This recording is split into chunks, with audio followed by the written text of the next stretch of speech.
Bismillahirrahmanirrahim. Assalamualaikum warahmatullahi wabarakatuh.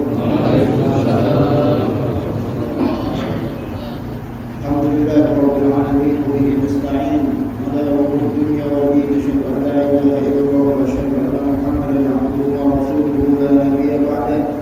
Allahumma shalli wa sallim wa barik wa an'im ala nabiyyina wa syafi'ina sayyidina Muhammadin sallallahu alaihi wasallam wa ala alihi wa ashabihi wa man tabi'ahum bi ihsan ila yaumil din.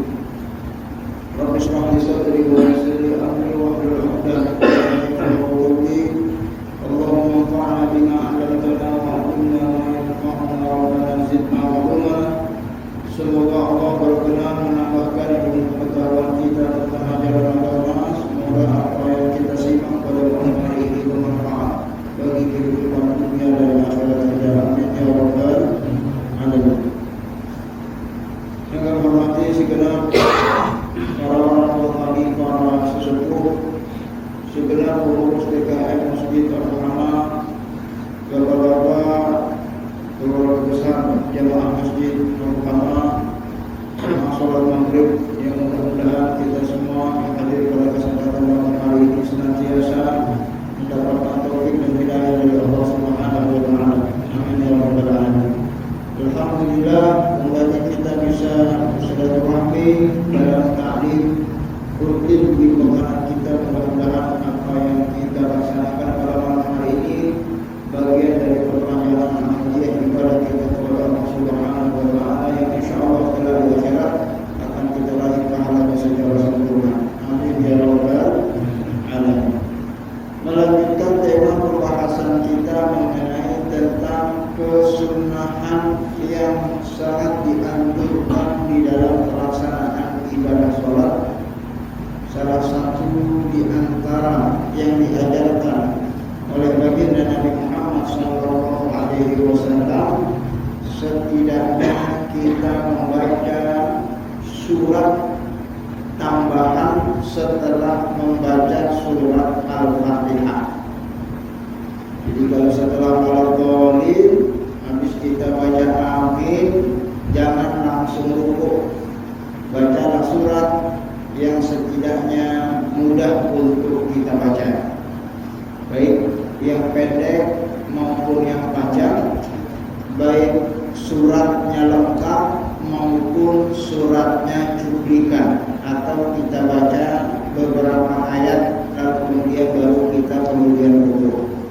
Ini sunnah bagi jamaah yang ingin melakukan, insya Allah dapat pahala tambahan. Dan kalaupun tidak dibaca, sholatnya tetap sah selama Al-Fatihahnya dibaca. Sebab yang rukun itu membaca Fatihahnya, tapi membaca surat ini hukumnya sunnah, dilakukan semakin sempurna sholatnya di hadapan Allah Subhanahu wa taala. Wa kanat qira'atuhu maddan, dan adalah bacaannya Rasulullah sallallahu alaihi wasallam ini dibaca secara perlahan-lahan, bimakna yaqifu inda kulli ayatin, di mana Rasulullah sallallahu alaihi wasallam berhenti di dalam setiap membaca ayat per ayat. Artinya dalam ilmu tajwid baca Quran kan boleh diwasal, boleh disambung antara ayat satu dengan ayat yang selanjutnya. Ya, tapi kalau kita mau dapatkan pahala sunnah, jangan langsung diwasal, tapi diwakaf, berhenti tiap-tiap ayat. Itulah yang disunahkan oleh baginda Nabi Muhammad sallallahu alaihi wasallam. Jadi kalau baca ayat ini kita baca satu persatu ayatnya. Qul huwallahu ahad, berhenti. Allahus shomad, berhenti. Lam yalid wa lam yulad, berhenti. Wa lam yakul lahu kufuwan ahad. Jadi masing-masing ayat kita berhenti. Begitu juga di dalam membaca Al-Fatihah. Alhamdulillahirabbil alamin. Sebelumnya kita baca Bismillahirrahmanirrahim, berhenti. Alhamdulillahirabbil alamin, berhenti. Maliki yaumiddin, berhenti. Ya, begitu tiap-tiap ayat kita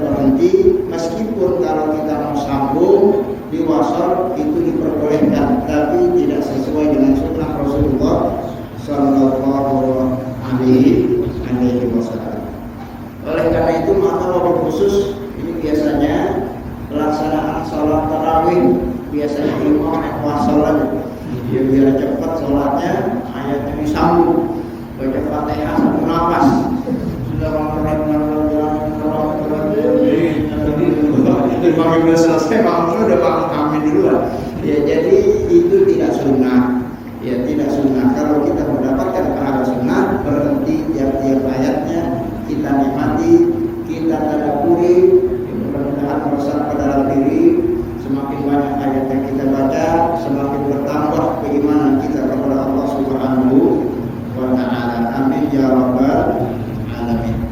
Wa ma yustahabbu asna'al qiraah, dan dianjurkan pada saat kita membaca tahsinus shaut wa tazyinu, untuk memperbagus bacaan kita dan menghiasinya dengan keindahan-keindahan. Ya, mungkin kalau kita lagi baca bacaan biasa, suaranya mungkin gak enak, tapi diupayakan kita saat baca Quran kita berikan suara yang paling merdu yang mungkin kita bisa. Baca Fatihah, Alhamdulillahirabbil alamin. Ya, meskipun bisa juga kita baca Alhamdulillahirabbil alamin, Ar-Rahmanir Rahim, Maliki Yaumiddin. Bisa nggak? Bisa. Salah nggak tajwidnya? Nggak salah. Ya sesuai, tapi tidak diupayakan untuk dilantunkan, dibagus-baguskan. Maka kalau kata melantunkan, membagus-baguskan bacaan, itu bahasa fikihnya tahsinus shaut wa tazyinu.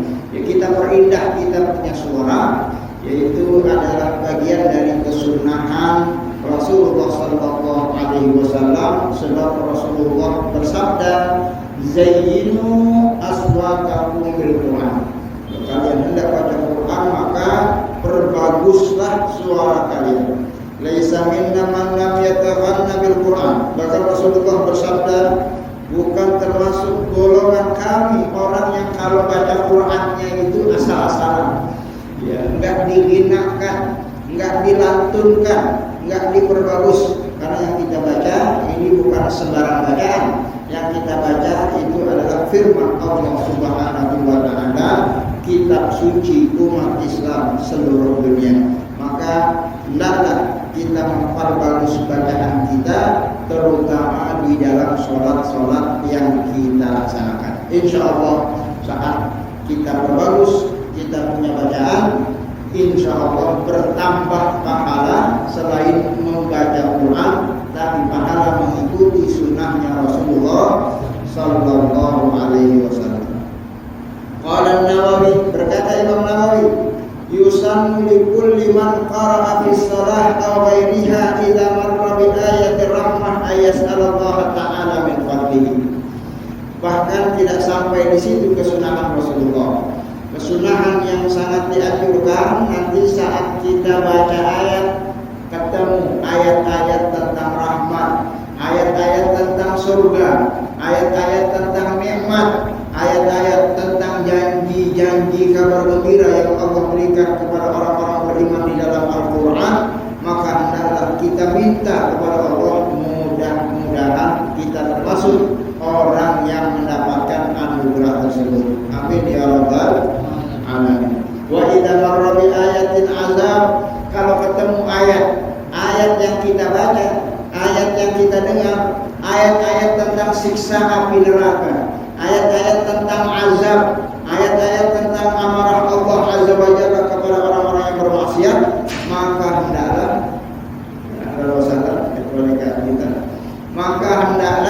kita minta perlindungan kepada Allah Subhanahu wa Ta'ala. Mudah-mudahan kita termasuk orang yang tidak mendapatkan azab tersebut. Amin ya rabbal alamin. Jadi di dalam menyimak bacaan-bacaan Quran, di dalam membaca bacaan ayat-ayat Al-Quran, ini ada feedback, ada interaktif antara kita yang membaca, antara kita yang mendengar firman-firman Allah Subhanahu wa Ta'ala. Dan begitulah yang diajarkan oleh baginda Rasulullah Sallallahu Alaihi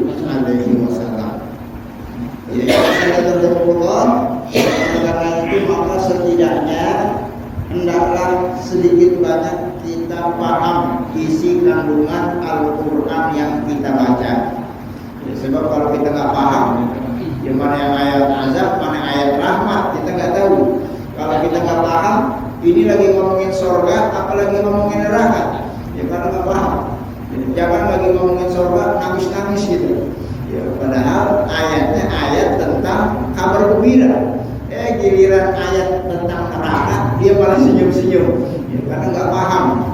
Saking enaknya bacaan imam misalnya. Oleh karena itu maka hendaklah kita sedikit banyak mempelajari apa ayat yang kita baca. Ini maknanya secara umum, sehingga pada saat ayat itu kita baca, kalau ayat yang berkenaan dengan surga, dengan nikmat, kita minta sama Allah saat baca itu, ya Allah, inna nas'aluka min fadlik, aku minta anugerah yang engkau ceritakan, yang barusan aku baca, yang barusan aku dengar.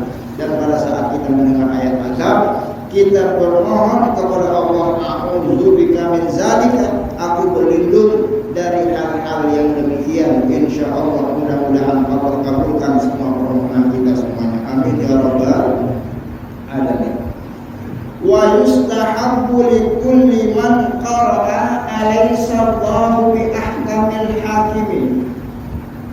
Dianjurkan dan disunnahkan, mustahab, likulli man qara'a, siapa saja yang membaca ayat alaysa Allahu bi ahkamil hakimin.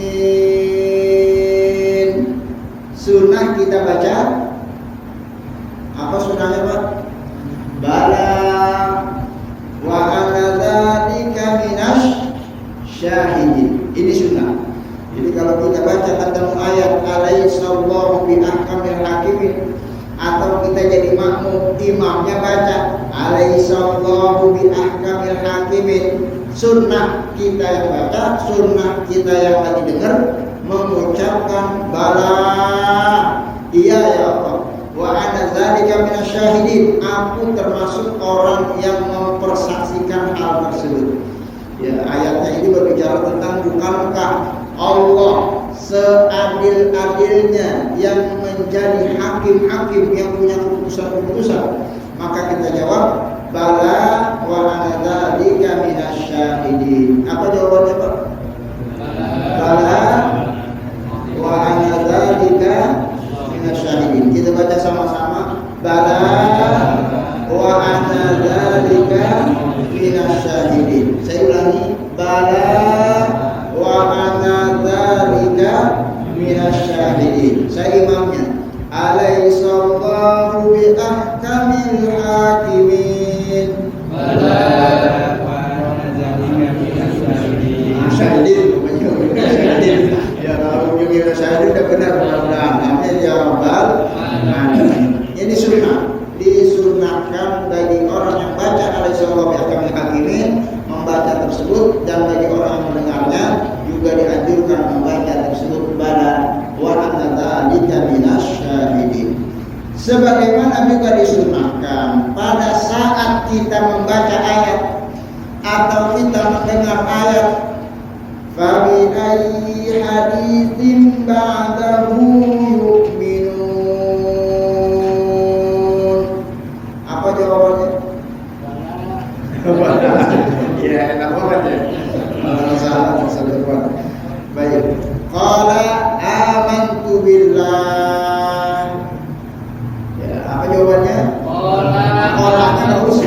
Qala-nya dijamin amantu billah. Jadi ayatnya artinya nikmat yang mana lagi setelah ini yang kamu hendak imani.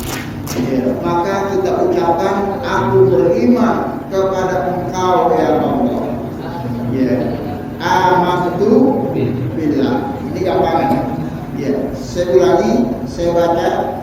Babi ayyi haditsin ba'dahu yu'minun. Amantu billah. Wa idza qala, nanti kalau kita baca ayat atau kita dengar ayat sabbihisma rabbikal a'la, apa bacanya? Bala. Ya, bacanya subhana rabbiyal a'la. suci Allah yang maha tinggi. Ini jawabannya. Jadi kalau imam baca sabbihisma rabbikal a'la, kita baca sabbihisma rabbikal a'la, maka sebelum kita lanjutkan bacaan ayatnya dianjurkan kita baca subhana rabbiyal a'la. Ya, jadi seluruhnya dibaca sir. Ya, dibaca sir, dibaca imam kita sendiri yang mendengar. Begitulah yaqulu hadza fi sholati wa ghairiha. Dianjurkan dibaca baik kita di dalam sholat termasuk kita bacanya di luar sholat. Jadi walaupun kita sedang di luar sholat ketemu ayat-ayat tadi, maka dianjurkan untuk membaca apa yang dibaca oleh baginda Rasulullah Sallallahu Alaihi Wasallam. Kita ulangi dari atas. Alaihissallahu bi ahkamil hakimin.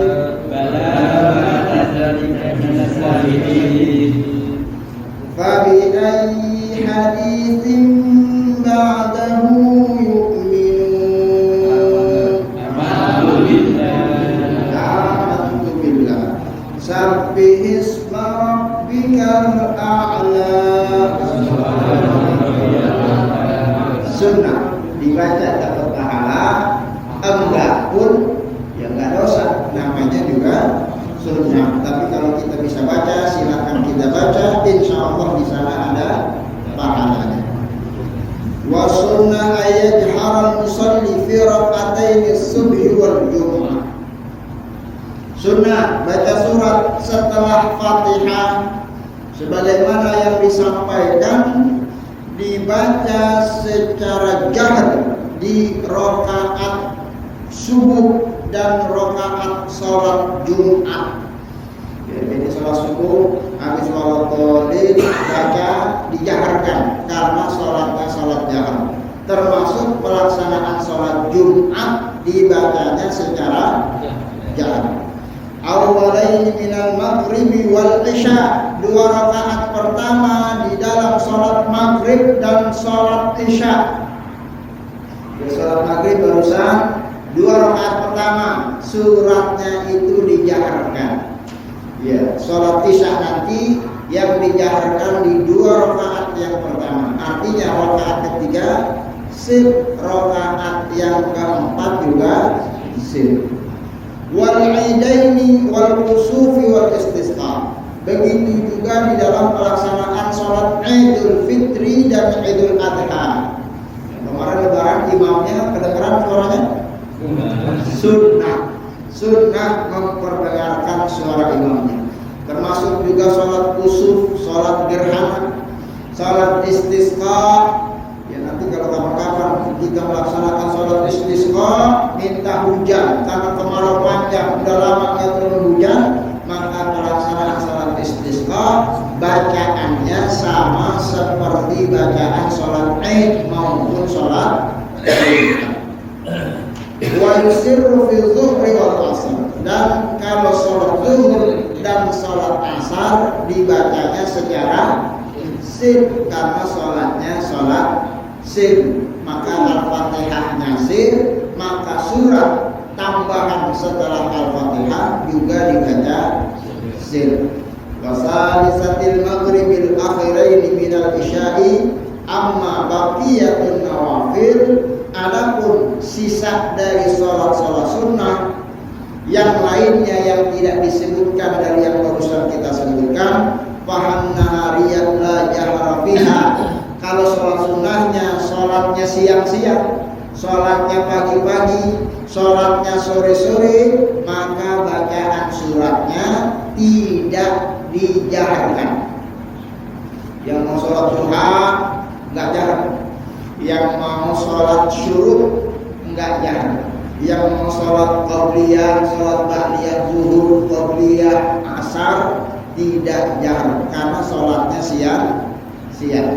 Fal-lailatu yufayyiru fiha bainal jahri wal israr. Tapi kalau sholat sunnahnya malam-malam kita boleh pilih, boleh nggak kedengeran, boleh juga diperdengarkan. Kalau kita pengen sholat apa malam-malam? Sholat tahajud bersuara bukan? Ya, boleh jadi, boleh bersuara, boleh tidak bersuara. Sholat witir karena malam boleh bersuara, boleh juga bersuara.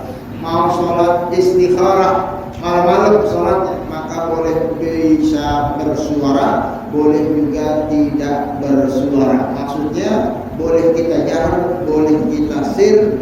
Al-afdal at-tawassut Umar Rasulullah sallallahu alaihi wasallam.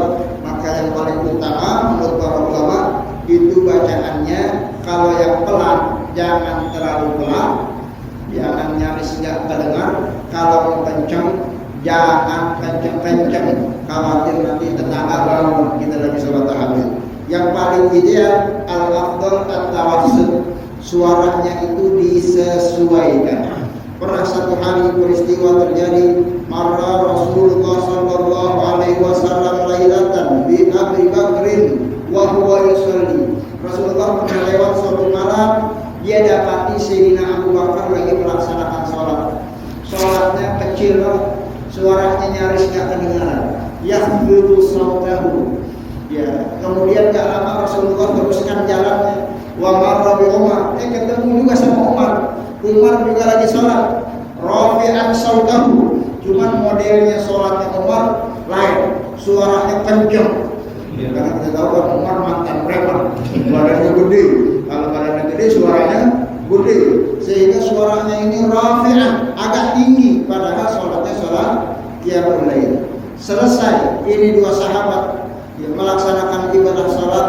Falam majtama'a, lain kesempatan ketemulah Rasulullah di satu momentum, bertemu dengan Abu Bakar dan bertemu dengan Umar dalam satu majlis.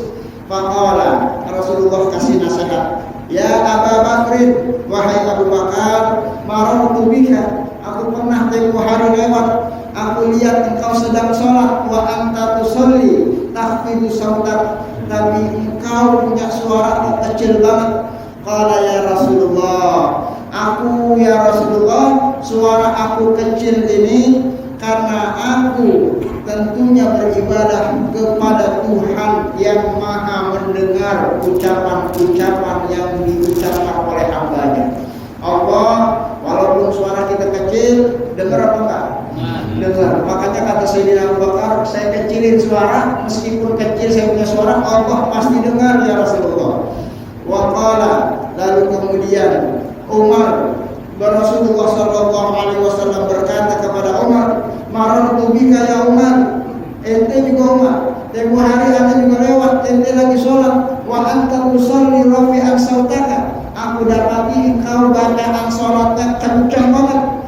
Faqala, apa kata Sayyidina Umar, ya Rasulullah, uizul wasnan wa aqrudu syaitan, sengaja aku baca sholatnya kencang ya Rasulullah, biar aku sholatnya nggak ngantuk.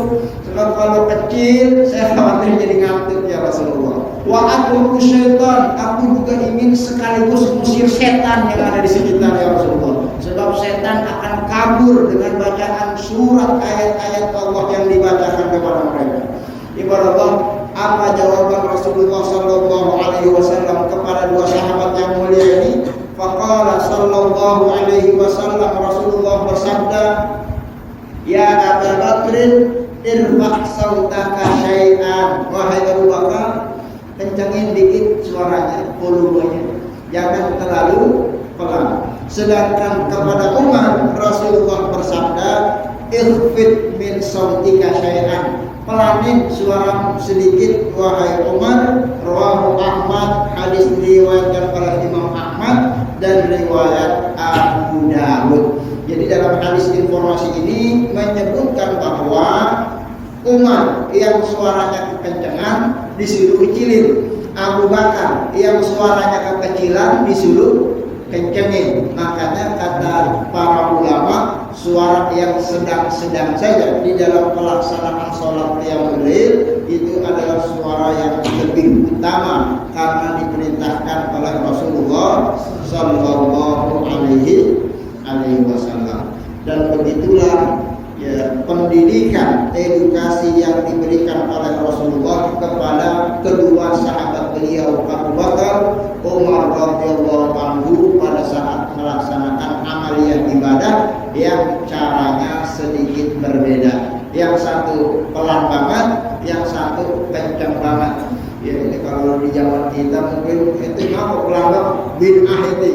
Ya, itu kencang lagi, bid'ah juga, nggak sesuai dengan sunnah Rasulullah. Tapi ternyata Rasulullah sama sekali tidak menyalahkan Abu Bakar yang sholatnya kekecilan suaranya, tidak menyalahkan Sayyidina Umar yang suaranya kegedean, tidak disalahkan, apalagi dibid'ah-bid'ahkan, apalagi disesat-sesatkan, apalagi dineraka-nerakakan. Sebab yang mereka lakukan itu ibadah menyembah Allah Subhanahu wa ta'ala. Tapi Rasulullah hanya mengasih saran, ya kalau sholat jangan terlalu pelan, ya, dan kalau sholat jangan terlalu kencang, itulah yang lebih afdal dan lebih utama. Meskipun demikian, mau kencang boleh, sebab kalau tidak boleh pasti Rasulullah larang. Umar jangan lagi kencang-kencang suara dalam sholat. Ya kalau pelan juga nggak boleh, pasti Rasulullah larang Abu Bakar sholat jangan pelan-pelan. Tapi Rasulullah hanya kasih saran, kencangin dikit, jangan terlalu pelan, pelanin dikit, jangan terlalu kencang, sehingga para ulama membuat satu kesimpulan al-afdal yang paling utama at-tawassut, pertengahan, disesuaikan dengan kondisi-kondisi, karena masing-masing orang punya hujjah, punya dalil, punya tujuan. Abu Bakar pelan bacaan sholatnya karena apa? Karena dia meyakini sepelan apapun bacaan kita Allah Maha mendengar. Abu Bakar begitu jawabannya. Umar lain lagi. Apa jawaban Umar? Untuk menghilangkan rasa kantuk dan untuk mengusir setan. Ini jawaban dari Sayyidina Umar. Dan begitulah nanti dalam turunan-turunan zikir-zikir yang dilaksanakan oleh kaum muslimin. Nanti di masyarakat kita itu zikir ba'da sholat ada yang kencang, ada yang pelan. Ya, nggak tahu di masjid kita kencang atau pelan. Ya, tengah-tengah. Alhamdulillah. Nanti ada yang pelan, nggak kedengeran. Ya, saudara kita dari Muhammadiyah itu biasanya kalau habis sholat zikirnya nggak kedengeran. Ada yang kencang-kencang. Saudara kita dari Nahdiyin, Nahdlatul Ulama, orang NU itu biasanya pada sholat zikirnya kencang-kencang. Subhanallah, subhanallah, subhanallah. Maka mau yang kencang, mau yang pelan, ini persis seperti Abu Bakar dan Sayyidina Umar. Yang penting zikirnya, jangan kita ribut kencang atau pelan sementara zikirnya tidak diucapkan. Ini menjadi satu kerugian karena kita kehilangan kesempatan mendapatkan pahala yang dijanjikan oleh baginda Rasulullah Sallallahu Alaihi Wasallam. Ya, demikian yang dijelaskan oleh para ulama mengenai tentang mawadhi'ul jahri wal israri bil qiraah yang berkaitan tentang bacaan surat setelah Fatihah di dalam pelaksanaan ibadah-ibadah sholat sunnah. Kalau sholatnya siang-siang sunnahnya, maka bacanya sir pelan-pelan. Tapi kalau sholat sunnahnya malam-malam, dibacanya boleh pelan, boleh kencang, boleh sir, boleh jahar. Yang afdal yang pertengahan. Selain tentu saja sholat Idul Fitri yang menjadi syiar, sholat Idul Adha yang menjadi syiar, sholat istisqa, sholat gerhana matahari, sholat gerhana bulan, dan pelaksanaan sholat Jumat sebagaimana yang barusan tadi saya sebutkan. Al-qira'atu khalfal imam. Masih ada waktunya belum? Masih. Al-aslu anna salata la tasihhu illa bi qira'ati suratil Fatihah fi kulli rak'atin min raka'atil fardhi wan nafli kama taqaddama fi fara'idis shalah. Ini informasinya sudah pernah kita sampaikan bahwa standarnya bacaan sholat itu minimal baca Fatihah di tiap-tiap rakaat. Itu hukumnya rukun dari rukun-rukun sholat. Artinya kita membaca Al-Fatihah sejumlah rakaat sholat yang kita lakukan. Sholatnya 2 rakaat, Al-Fatihahnya 2. Sholatnya 3 rakaat, Al-Fatihahnya 3. Sholatnya 4 rakaat, Al-Fatihahnya 4. Sholatnya 1 itu menyebar pada tiap-tiap rakaat. Artinya kalau sholatnya 2 rakaat, 2 Fatihahnya dibaca satu-satu. Jangan di rakaat pertama baca Fatihahnya 2 kali, nanti di rakaat keduanya istirahat. Ya kan sama-sama 2. Ya, tapi tidak menyebar pada tiap-tiap rakaat. Itu tidak betul dan tidak benar, itu tidak sah, karena yang dimaksud dengan membaca surat Al-Fatihah fi kulli rakaat, di tiap rakaat. Sholat maghrib tadi kita 3 rakaat, maka Fatihahnya bacanya 3. 3 ini disebar dalam tiap-tiap rakaat. Gak boleh rakaat pertama kita baca 3 sekaligus, nanti rakaat kedua istirahat, rakaat ketiga istirahat. Tidak sah sholatnya. Atau sebaliknya, sholat pertama rakaatnya gak baca Fatihah, rakaat keduanya gak baca Fatihah, nanti rakaat ketiga baca Fatihah 3 kali. Itu pun tidak sah menurut penjelasan para ulama, sebab ini harus menyebar di dalam tiap-tiap rakaat. Baik sholatnya sholat fardu maupun sholatnya sholat sunnah. Sholat sunnah juga boleh. Kita pengen sholat witir walaupun 1 ada Fatihahnya. Sholat witir 3 rakaat harus 3 kali Al-Fatihahnya. Jamaah sekalian rahimakumullah, illa annal ma'mum tasqutu anhul qira'ah.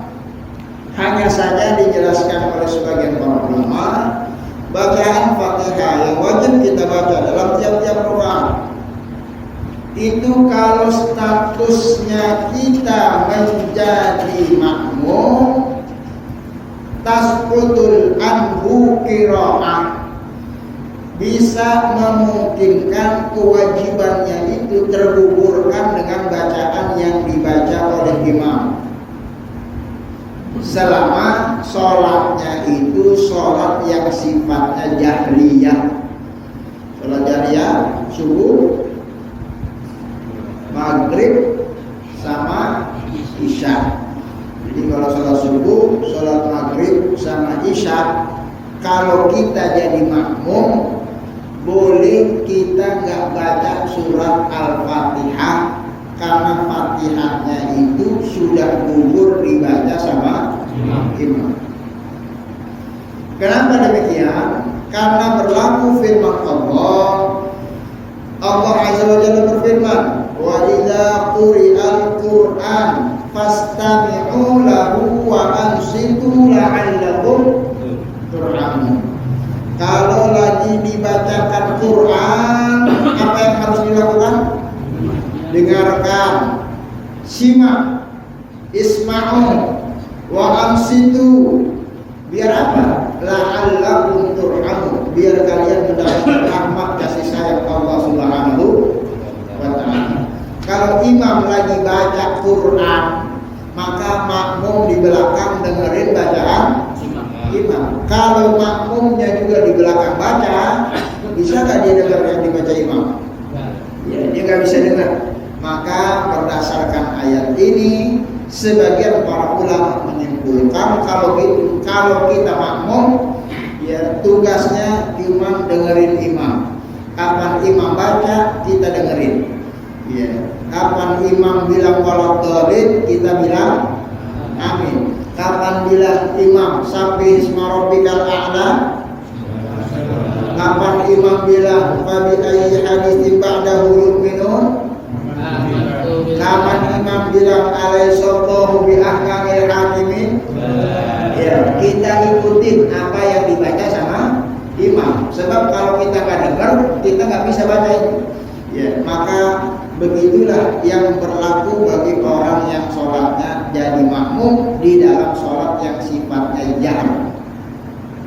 Tapi kalau imamnya bacaannya sir, sholat yang sir zuhur sama asar, maka makmum di belakang wajib membaca surat Al-Fatihah.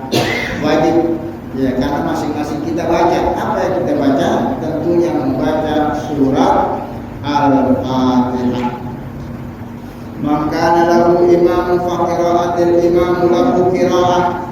Karena ini berdasarkan informasi hadis dari Rasulullah, barang siapa man kana lahu imam, yang sholatnya bareng imam, maka bacaannya imam, dia dapat pahala apa yang dibaca sama imam. Bacaannya imam itu bacaan makmumnya juga. Ya, makanya ini salah satu untungnya kita sholat berjamaah. Ya, apa yang dibaca sama imam kita dapat semua. Tugas kita cuma dengerin doang. Jadi kita akan jadi imam apa yang akan jadi makmum? Ya, makmum. Tinggal ngangkat amin. Imamnya mas-masan dari bismillahirrahmanirrahim sampai waladhdallin. Makmumnya cuma amin. Imamnya baca sabbihisma rabbikal a'la, banyak ayatnya. Kita cuma baca subhana rabbiyal a'la. Ya cuma dengerin aja. Dengerinnya kita itu pahalanya sama dengan apa yang dibaca oleh imam. Semakin panjang imam baca, kita dengerin aja. Ya, kita sama dapat pahalanya berdasarkan informasi dari Rasulullah Sallallahu Alaihi Wasallam. Ini keistimewaan sholat berjamaah. Kalau sholat sendirian, ya nggak dapat pahala kecuali pahala yang kita baca. Ya, yang kita baca tentunya terbatas. Beda kalau kita sholat di belakang imam. Ya, ini insya Allah akan mendapatkan pahala yang begitu dahsyat luar biasa yang dijanjikan oleh baginda Rasulullah Sallallahu Alaihi Wasallam. Wa amma salatu sirriyah fal qira'atu fiha wajibah 'alal ma'mumi wa kadza tajibu 'alaihi al-qira'ah fi salatil jahriyah idza kana bi'aitu la yatamakkan min al-istima' lil imam. Adapun sholat kita di belakang imam dalam sholat yang sir gak kedengeran, maka masing-masing kita berkewajiban membaca surat Al-Fatihah. Sholat zuhur, sholat asar wajib bagi kita membaca surat Al-Fatihah. Dan juga bagi sholat yang jahar yang tidak bisa mendengar Al-Fatihahnya imam. Ya, jadi kalau mungkin kita sholat di softnya paling belakang, ya, apalagi sholatnya sholat Jumat. Kalau sholat Jumat kan sampai belakang-belakang. Kadang imam itu nggak kedengeran suaranya, speakernya nggak nyampe. Taunya Allahu Akbar, imam udah sholat. Yang dibaca imam, makmum di belakang nggak dengar. Maka pada saat kita nggak dengar, walaupun sholatnya sholat jahar, maka kata para ulama wajib kita baca surat Al-Fatihah bila kana bihaitu la yatamakkan minal istima'ul imam, karena kita tidak bisa menyimak bacaan Al-Fatihahnya imam. Begitu yang disampaikan oleh para ulama mengenai tentang pelaksanaan sholat berjamaah yang terkait dengan membaca surat Al-Fatihah. Jamaah sekalian rahimahullah, itu menurut pendapat secara umum. Nanti di dalam mazhab Imam Syafi'i itu lain lagi. Kalau mazhab Imam Syafi'i, selama memungkinkan kita membaca Al-Fatihah sebagai makmum, baik sholatnya jahar maupun sholatnya sir, hendaklah kita membaca surat Al-Fatihah. Jadi kalau kita sholat jamaah, mau maghrib, mau isya, mau zuhur, mau asar, mau subuh, sholat minimal kita baca Fatihah. Ntar habis sholat maghrib baru sisanya kita dengerin bacaan. Ya, kalau masih ada sisa waktu. Kalau tidak memungkinkan, sholatnya masuk, kita baru masuk, imam udah pengen rukuk, itu lain hal karena kita tidak punya kesempatan untuk membaca surat Al-Fatihah. Tapi kalau masih punya kesempatan surat Al-Fatihah, masuk sholat kita bersama imam, imamnya lagi baca surat, boleh kita nggak dengerin bacaannya imam, kita kejar dulu baca Fatihah, nanti setelah sholat maghrib sisanya baru kita dengerin bacaan sholatnya imam, karena membaca Al-Fatihah merupakan rukun baik orang yang sholatnya jadi imam maupun orang yang sholatnya menjadi makmum. Begitu dalam mazhab Imam Syafi'i. Wallahu a'lam. Baik jamaah sekalian rahimahullah, sebelum kita lanjutkan poin yang ketujuh mengenai kesunahan takbiratul intiqal. takbir perpindahan gigi, takbir perpindahan dari satu gerakan ke gerakan yang lainnya. Ini juga bagian dari kesunahan yang dianjurkan oleh Rasulullah SAW. Jadi takbir yang rukun itu cuma takbiratul ihram. Masih ingat takbiratul ihram? Takbir yang pertama kali kita masuk sholat, Allahu Akbar. Sisanya itu takbir-takbir yang hukumnya sunnah. Sunnah kita pengen ruku, takbir dulu, Allahu Akbar. Meskipun kalau pengen ruku aja nggak pakai takbir, sholatnya tetap sah. Sholatnya tetap sah. Karena takbir ini namanya takbir intiqal, hukumnya sunnah. Kalau sunnah dilakukan berpahala, tidak, sholatnya tetap sah. Termasuk sami Allahu liman hamidah. Termasuk pengen kita sujud, Allahu Akbar. Sunnahnya kita ucapkan Allahu Akbar. Kalaupun tidak dibaca Allahu Akbarnya, sholatnya tetap sah. Baik ya Mas Enes, masih ada waktu kalau tidak salah 5 menit lagi, 8 menit. Silakan kalau ada mau diskusi, kalau tidak saya lanjutkan. Salat seorang ketika salah membacakan Al-Fatihah. Sahabat Alhamdulillah, karena negara Al-Quran lam. Karena Al-Quran lam. Terus Rahim, maksudnya Rahim jadi Rahim. Terus iya jadi iya. Itu sah nggak salat itu? Tajwidnya ya. Baik, terima kasih. Ini permasalahan yang ditanyakan, apakah sah sholat seseorang kalau bacaan Fatihahnya salah-salah? Ya. Nggak ada Fatihah kalau sholat nggak ada sholat kalau Fatihah kan gitu. Bisa. Baik. Ya, jadi pertanyaannya, sahkah sholat seseorang kalau bacaan Fatihahnya salah-salah? Mungkin kan? Baik. Dalam hal ini terbagi menjadi perinciannya. Yang pertama, apakah sholatnya itu sholat sendirian atau sholatnya berjamaah? Kalau sholatnya sendirian, masing-masing orang itu bertanggung jawab terhadap sholatnya masing-masing. Tapi kalau sholatnya berjamaah, itu ada sebagian kewajiban yang sudah di-cover oleh bacaan imam. Ya, karena Fatihah ini sifatnya umum dibaca, imam bertugas memperdengarkan bacaan Al-Fatihah, maka ya selama imamnya sah Fatihahnya, maka walaupun makmum di belakang salah-salah Fatihahnya, insya Allah Fatihahnya makmum di-cover sama Fatihahnya imam. Karena yang dibaca sama imam itulah yang dibaca sama makmum. Inilah salah satu keutamaan sholat berjamaah. Kekurangan bacaan kita ditutupi oleh kelebihan bacaannya imam.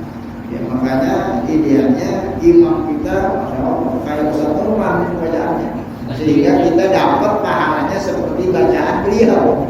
Meskipun bacaan kita kadang salah-salah, tidak seperti sesempurna beliau, tapi yang kita dapatkan kalau kita sholatnya berjamaah bersama beliau, insya Allah kita dapat pahalanya sama dalam hal bacaannya.